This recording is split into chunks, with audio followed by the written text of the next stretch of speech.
With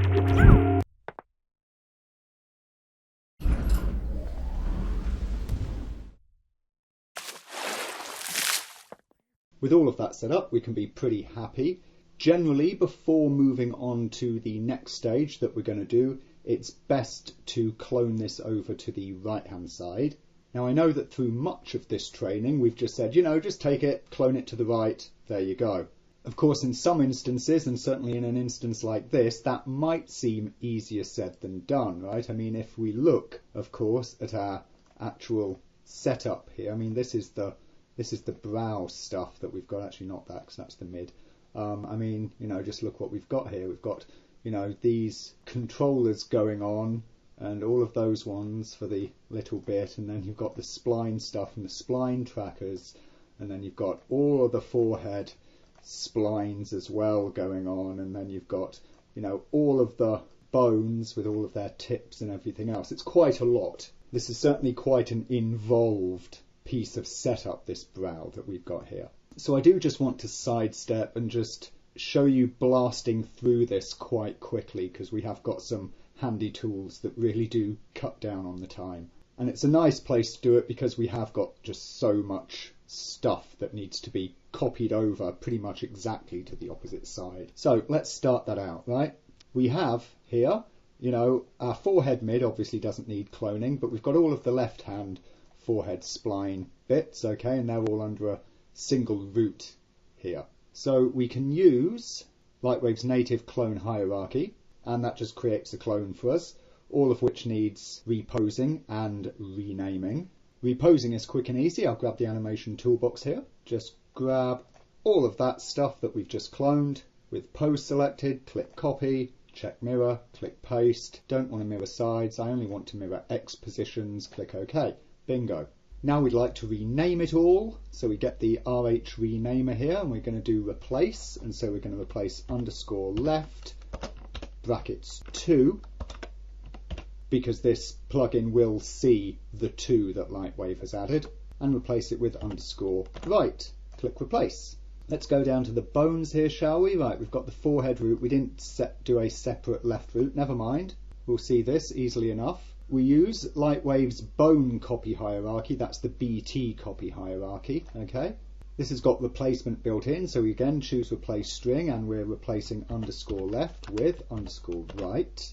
Click OK.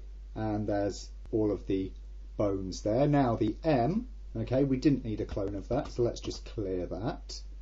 And we see here there's the scalp M and the scalp 2M. We don't need the clones of those either, so let's just clear those. Right, let's just shrink those down swiftly. So all we've got are the right hand side clones here, and we have indeed got the lot. So let's just select those, drag them up to be a child of the forehead root, and then this forehead root 2 we can get rid of. Once again, we select all of those right bones, copy their pose, paste, don't need to mirror sides, X only, click OK. Let's go and have a look at our control nulls, shall we? Right, I can shrink off that forehead root stuff there. See those nulls? Dum, dum, dum. Okay, so we've got the brows root, we've got the brow root left here, and all of the stuff underneath it. So once again, we'll just select the brow root left. We'll clone the hierarchy. Let's grab all of that stuff that's been cloned and just once again replace. Once again, come to our animation toolbox and copy the current pose, paste it with mirror checked, of course, only change the X position. And we see it appears to have gone a bit funky. That's because, let me just grab the left main here. You see that in this rig, all I did was I created a brows base that's got all of the main brow controllers under it, right? I didn't want to parent it to the left main because I've scaled that to give this, ellipse shape. What I actually did was I used controllers and limits to just constrain it, so as it would follow along. So that's currently constrained to the brown main left. We need to, of course, go and constrain that to the brown main right. And there we go. We see that those controls are now over there. Right, let's take a look at our splines, because as you see, these were all fixed on spline control, right? Now we can see, of course, that the S1, that's at the mid position, so that should be on the mid, which of course it is. but the others are on the wrong ones. So let's pop open the forehead root right, and let's just shrink those things down there. Okay, so we select the 2, 3, 4, 5 of the right hand side guys here. Let's get the good old rigging toolbox. We stored assignee, and we select the forehead 1, 2, 3 and 4 right. Set those to be the spline items. The 6, the last item, we had constrained to, of course, this eye outer thing. It's only 2 nulls, but we can still just do a little clone hierarchy and replace the naming. And we can go back to that brow spline 6 right, bring up its motion options and change that to the eye outer right. Of course, get the eye outer base right, and it just needs to be on the opposite side, which is negative in X. Then, of course, we have the tracker nulls that the brow bones attach to, right? So, of course, at the minute, they're using the left brow arch spline. So let's just select all of those guys and change them to the brow right spline. So we want to line these guys back up. We've got the brow spline tracker root. I targeted that at the second brow spline control, so we should change that reference to the right side. Then the first one, let's make sure that we preset that to 0 millimeters. We set all the ones after it to have 10 millimeters on Z, and you see that gives them their nice even spacing here. And now they're all in line with the same positions as the left-hand side ones. That's because when I put the left-hand side ones on, and remember we're using fit to spline here, when I put the left-hand side ones on, just like we did when we did the fit to spline on the simple rig, I just entered a simple 10mm value, and that gave the nice even spacing. Then all we have to do for each of these guys is to pop into the graph editor. We see that we've got all of these for the left-hand side, right? And they're now applied to 2 items, whereas before it was only 1, because of course that has cloned. So let's grab the first one here, get channels. We grab the reference for the right-hand item Z channel and remove. We then clone it, change that to right, make sure that any weird stuff that's happened to the expression there is corrected, and of course that the entries are corrected for right. OK that, and reapply it. And then we do that for next one, get channels, find the right, remove it, clone it, properly make a right side version of it and apply it. The reason, incidentally, for these little arrows, in case you're unaware, that are appearing around this item here, is because when this expression was created, which happened when the item is on this right brow S thing, when that was cloned, I hadn't yet cloned the actual control point, so that's simply an issue of the order in which I did all of the cloning. As you can see, it's not really a big deal to fix, but it would have been ever more perfect had I cloned all of the nulls in the correct order.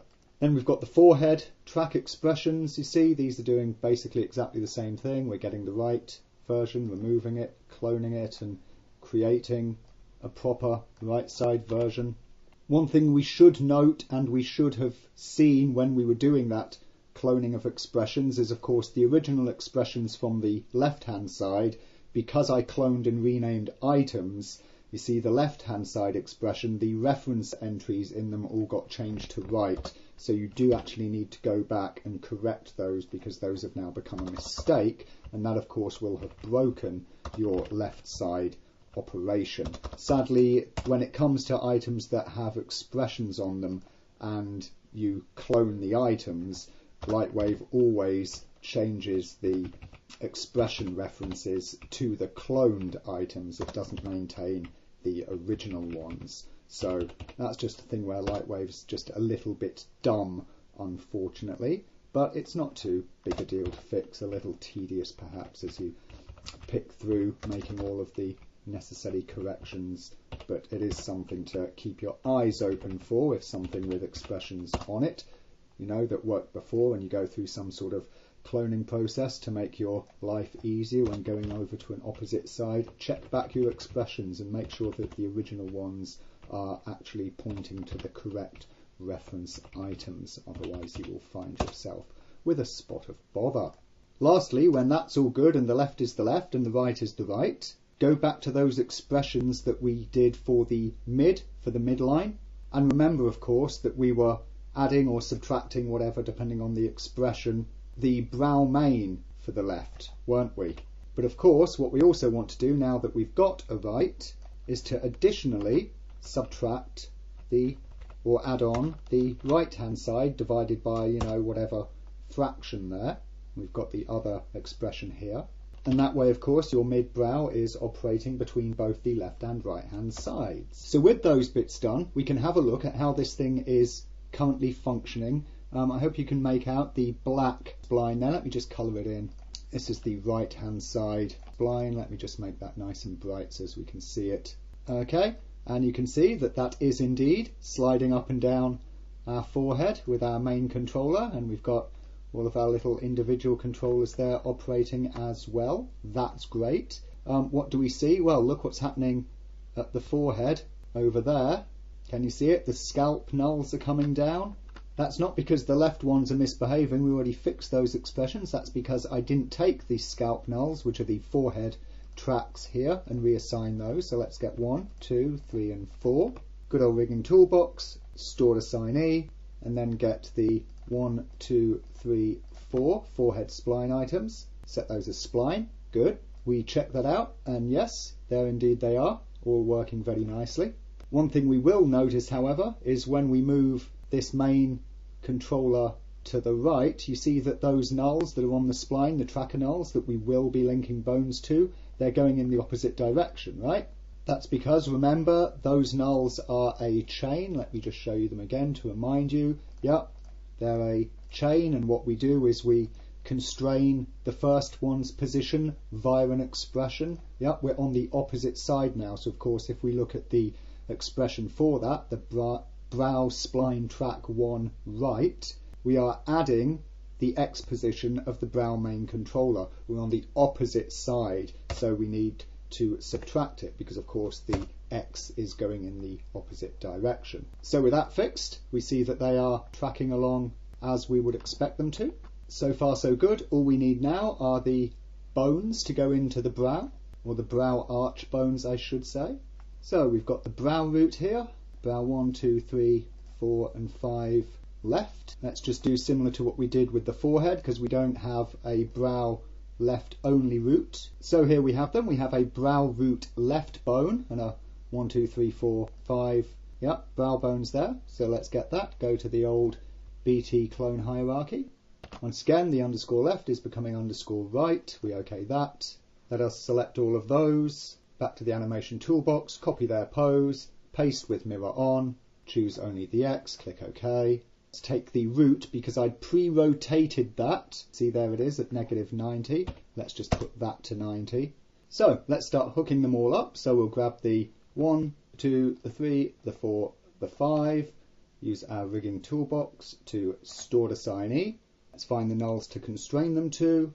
The first was just constraining to the first spline null because we don't have a first tracker null, because really we don't need one because it would always be in that same spot. So the first constrains to that, and then it's to the 1, the 2, the 3 and the 4. Pos item, world, then we target the tracker nulls, so it's the 1, the 2, the 3, the 4 and the 5. Target, then we can get the 1, 2, 3, 4, 5 tips, stored assignee, get the 1, 2, 3, 4, 5 tracker nulls, hit goal, make sure we enable IK because that BT clone hierarchy thing disables it. Come to the motion options, position, set that to IK, key them nicely in place, back to keyframes, get the parents, that is the main bones, all 5 of them, scale is IK, let's have a look at that. Yep, that bit is now working just lovely. Let's take our 1, 2, 3, 4 forehead bones there, store assignee on those, get the first 1, 2, 3, 4 tracker nulls, target them. Let's just open those up in the scene editor so that I can grab the 1, 2, 3, 4 tips, store those assignees, back to the 1, 2, 3, 4 trackers, set them as goal, position to IK, key them, position to keyframes, get the 4 main bones again, set their scales to IK. Right, those guys are now working correctly.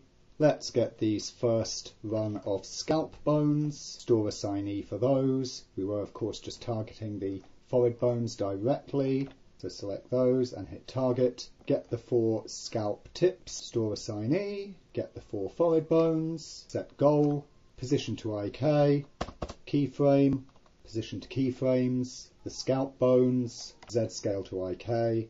Then we have the scalp B bones, the top ones, so at 1, 2, 3, 4 of them, stored assignees. Let's find those forehead track nulls, 1, 2, 3, 4 of them, target those, get the tips, store assignee, get those forehead track nulls again, set goal, Z position to IK, keyframe and back to keyframes, parents again, scale to IK, and then the one thing that I forgot was to get these first scalp bones, 1, 2, 3 and 4 of them, store them as assignees, get those forehead 1, 2, 3, 4 track nulls, set them as pos item and world position. We can then finally get all of these bones. It's all of the forehead and scalp ones there. We'll just give them a keyframe and rest them. And we can get the right side brow bones there, give them a keyframe and rest them. Then I just need to take care of the little addition bones that I did. So there's the nose bridge. I'll just clone that, rename it and give it a tip child, which I make sure is set to no strength at all. I invert its X position. Of course, I store it as assignee. I find that first track null, which is what it goes towards, and so I target it at that. I store its tip as the assignee, get that first track null and set it as goal. Rest those guys. Then I had the temple bone, so there's that. Just copy it, rename it for the right, give it its tip, invert its X position, store it as an assignee, get this, temple controller there, target it at that, make sure its tip has no strength, store the tip as the assignee, get the thing, set it as the goal. And the final thing then is, of course, let's get these nodal motions that we put on the brow bones and just paste those across to the right side equivalents here. Let's go through them all and of course make sure that we are getting the correct references so that anything that was left becomes the right. Okay, so we get all of those references locked in. With that done, we should see that those effects are indeed working, and we should also see the easiest way to do this is just to move both together, that they are forming the same motions as their counterparts on the left. If you look closely, you'll notice they aren't. You'll see that this is tipped, backwards a bit in bank, whereas this is tipped forwards a bit, right? We can see the same here at the mid. Yep, that of course is because they're facing the opposite direction in X, which of course means that your heading is backwards, but your bank is also backwards. So we just need to go back into these nodes. We see, of course, the thing here that's, controlling the bank, right? That was coming from the gradient. It was coming from this second key, and so our alpha values just need to go negative. Now you can see that is aligned the same as this one, and you can see down there, of course, its bank value is negative. So we just do that for all of these keys in all of the different nodes, which to be fair isn't many, it's only 4. And with all of that done, it's done. And we have copied the entirety of the setup in all of its complexity and completeness from the left side to the right side, and it works just wonderfully.